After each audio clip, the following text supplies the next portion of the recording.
Mario Kart was never one of my favorite Nintendo franchises. I had a Wii U when I was really young before the Switch came out, and I played quite a lot of Mario Kart 8 back then with my mum, but Nintendo decided to port Mario Kart 8 to the Switch instead of making a new one, meaning that most of my childhood didn't really have a Mario Kart to call its own, because I was already done playing Mario Kart 8 before the Switch version even came out. And because of the rise of live service games like Fortnite that all the kids my age were playing instead, along with not having any siblings, I never really had anyone to play with, and didn't find myself playing these kinds of local multiplayer games that often. I've owned Mario Kart 8 Deluxe for over 7 years, and in that time, I've played the game for 90 hours. So when I tell you that I've already played Mario Kart World for longer than that in just a few months, yeah, I really love this one. As the title implies, Mario Kart World is an open world Mario Kart game, kinda reminiscent of the Forza Horizon games. This was surprising to say the least, as the series has never strayed from its traditional formula. It felt like it would never try something new, as it might compromise the approachability of the series. In April of 2024, I made a video talking about what I would imagine the follow-up to Mario Kart 8 being, and I expected it would just improve and iterate on the formula, like Wii did to DS and 8 did to 7. But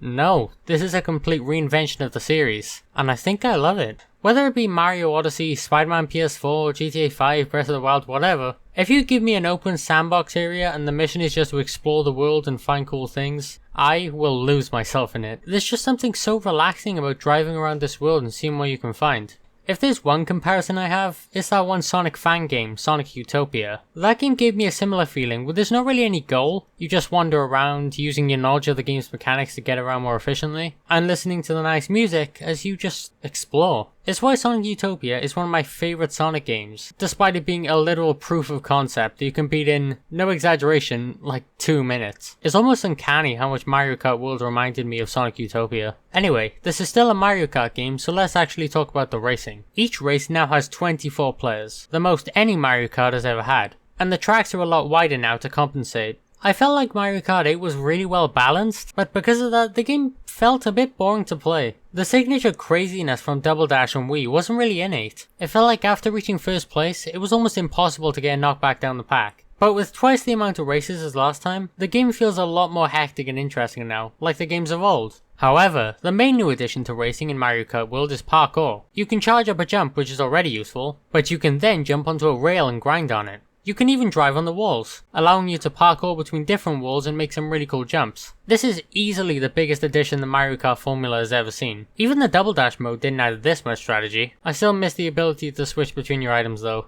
Hopefully next time. There are a few more additions though. You can now do multiple tricks in the air. This reminded me of Sonic Generations, where you can do the same thing. But in that game, each trick added to your boost gauge. Here it doesn't do anything to my knowledge. Maybe each trick could have given you a coin, slowly increasing your overall speed? That would have been cool. You can also drive on water now instead of going under it like the last 2 games. And when there are drivers directly in front of you, you get a small boost as long as you stay in their slipstream.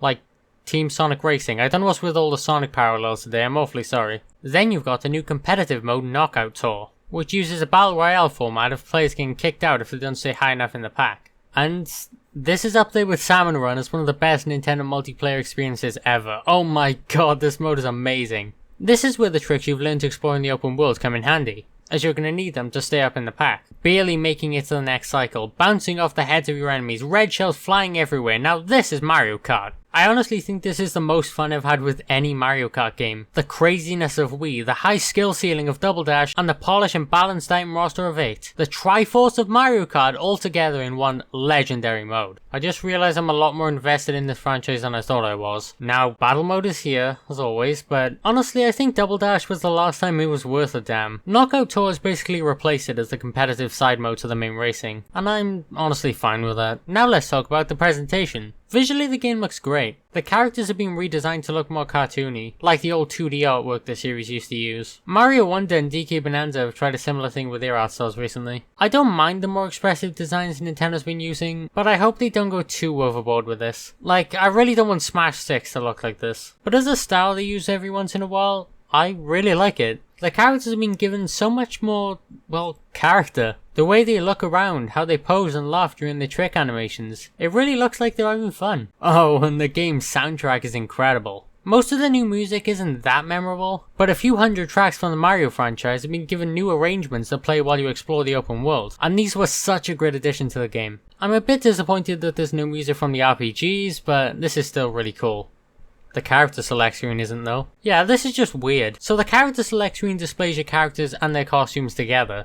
Why? You came up with a solution for this 11 years ago in 8, but you don't use it here? Pressing X lets you sort them by character, which makes it a bit more manageable, but the alternative was so obvious and would have worked so much better. Oh yeah, and the costumes. You get them by collecting these food bags that appear in the open world near gas stations or these food trucks. There's a roundabout near Peach Stadium with 4 different trucks if you want a way to get most of them quickly. These are definitely a carried over idea from the mobile game Mario Kart Tour, and I'm happy that these came over as they were the only thing about Tour that looked even remotely interesting to me. What's cool about these costumes is that some of them are actually referencing other games. You got Vacation Peach from Odyssey, Boshi from Mario RPG, they even use the same collar, this game is incredible. Supercharged Bowser, which references Skylanders Superchargers, because Bowser and DK were in that game. No Amethyst Daisy though. It's honestly hilarious that people complain about the game being overpriced and then turn a blind eye to the real problems. Seriously, she better make it in with the DLC or we riot. Speaking of rioting, why does so much of the character roster consist of random enemies and NPCs from Mario games? You're not gonna add Cappy but you put in Peepa instead? You leave out Diddy Kong for a Sting Bee? Are you insane? It's really cool to see Piantas again and the cow is legendary, but apart from that, most of these are just kinda lame. If there was just a few random as hell characters like Honey Queen, that would have been funny, but this is just overindulgent. If every character is an out of nowhere XD random character pick, no one will be. But hopefully some of the fan favorites come back in the DLC. It just makes me mad that Funky Kong finally returned after all this time in the final wave of 8 Deluxe, and now we're stuck waiting for him again. But hey, at least I can play as a Cataquack in the meantime. And that was Mario Kart World. I've had a blast with this game so far. It finally feels like I'm a fan of the series and it's not something I simply tolerate anymore. I'm genuinely excited to see where the Mario Kart series will go next. So I'll see you in 12 years when we find out.